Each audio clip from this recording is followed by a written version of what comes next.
So this is the Plunger Rebellion? This is it. It's a cold, blustering April 15th in Santa Maria, California. People are lining up by the droves. Traffic is backed up at the post office. Post office workers are having to make extra trips to empty the exterior because of the volume of last-minute filers to pay the income tax.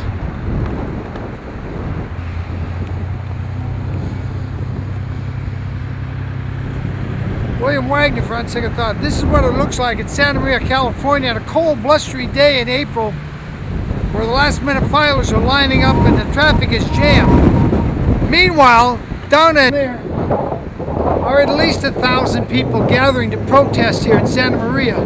This is the biggest turnout I've ever seen for a political event in Santa Maria, California since Ross Perot ran for president in '92. Without private property? Can America exist without the freedom of speech? No. Freedom of religion? No. Freedom of radio? No. I mean press? No. Can America exist without due process of law? And are not all of these rights being eroded today in a larger way? Yes! Fight! I want to invite my friend and colleague Joe Harris to the Santa Barbara County Taxpayers Association. Hey, there you are. As well as the upcoming ballot, and we're going to be asking. Yeah, I saw you on TV.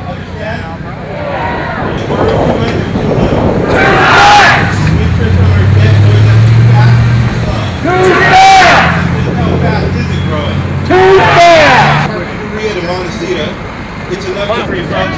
In the last 12 months, we have lost 4.5 million jobs in the United States of America. 82% of those jobs were lost by men. Those were head of household jobs. Those are the kinds of jobs that sustain families. Those are the type of jobs that allow people to feed their kids, put clothes on their back, and send them to a good school. Ladies and gentlemen, we are losing jobs in the most dynamic sectors of our economy, in construction and manufacturing. And you know what the Obama administration says? They just released a report yesterday by the Department of Homeland Security and said people who are complaining about the lost jobs in manufacturing and construction are right-wing extremist radicals. Ladies and gentlemen, let me say, I am proud to be a right-wing extremist.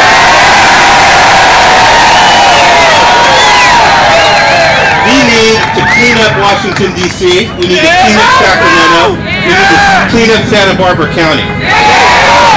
We need to say no. We need to say no, and indeed we need to flush Proposition 1A, which will extend the largest tax increase in the history of California. Did you know that Proposition 1A is so shamefully dishonest that the proponents of the measure wrote both ballot arguments? Think about that. Ladies and gentlemen, that type of mendacity should not be rewarded. Say no to Proposition 1A. Say no to higher taxes.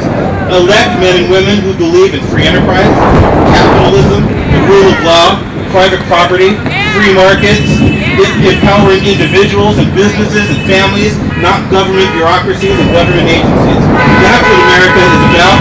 That's what America is going to be about in the future if this movement continues and it grows. So I would say in the immortal words of Abraham Lincoln, agitate, agitate, agitate.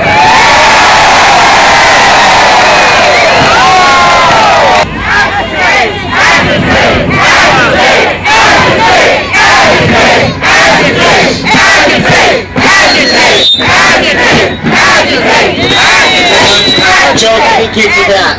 Nobody ever has to tell me to agitate, it comes natural. You know, in addition to the high rates of taxes that are sending skilled workers and jobs out of state, the other job and economic opportunity killer in this county, state, and nation is our regulatory climate. If government, in essence, prevents us from having any impact whatsoever on our air, water, or land, how are we supposed to make a living? Back in the early 1990s, Peter Uberoth chaired a commission called the Council for California Competitiveness. Back then, even in those days, we thought we had a bad state government. that they at least began to ask the questions, why are we losing so many jobs? It doesn't seem like anybody in Sacramento is asking that question any longer. Well, Peter Uberoth's commission concluded that California was not suffering from a recession as much as it was suffering from self-inflicted blows to our own economy by our own government.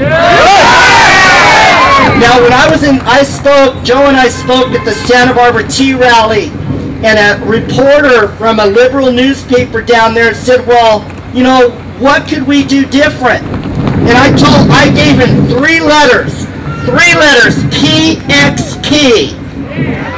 Now, PXP stands for Plains Exploration and Production. PXP wanted to do a slant drill project off the coast of Vandenberg Air Force Base. That one project alone would have raised between $3 to $5 billion in royalty payments to the state of California. That oil doesn't belong to PXP, it belongs to you. It is a state resource. They get a percentage of what they drill, but you get the rest. Now, the California State Lands Commission has 3 people on it. 2 of them, John Garamendi, the Lieutenant Governor, and John Chung, the State Lands Commissioner, they voted no on this project. PXP was willing to write a $100 million down payment on the royalties. And again, that project would have brought in $3 to $5 billion to the state economy. They voted no. John Chung voted no the same week he issued IOUs to California taxpayers. Now, what was unique about that is that PXP's project actually had the support of the environmental community. There was no organized opposition except career politicians that just have a habit of saying no to business in the state of California. Now, I don't have the time to tell you about Assembly Bill 32, Arnold's plan to save the planet by sending all our jobs overseas. Let me address just a couple of examples of air, land, and water. Do you see this equipment parked here? Yeah. Every piece of equipment except Sean's beautiful motorhome over there is going to be rendered worthless by the California Air Resources Board. Now, all of these trucks pass smog emissions, but somebody in Sacramento, with Governor Schwarzenegger's blessings, with the stroke of a pen said, we're rendering all of this equipment worthless. These people that spent their whole lives to buy equipment, their fathers may have passed the business on to them. They may have wanted to pass it on to their kids. They're out of business, folks. And, you know, the point here is this diesel engine rule affects trucking, it affects construction, and it affects farming. And yet our air has never been cleaner than it is this day in the state of California. And if the regulators admitted it was clean enough, they would be out of a job. So instead, they keep passing the regulations and they want you to be out of a job. Now let me give you an example here. Let me give you an example on this thing. The guy that they relied on for the study on the diesel engine rule faked his PhD. He claimed to have a PhD in something. I think he got his PhD from the back of an ad on a Cracker Jack box. He didn't know what he was talking about.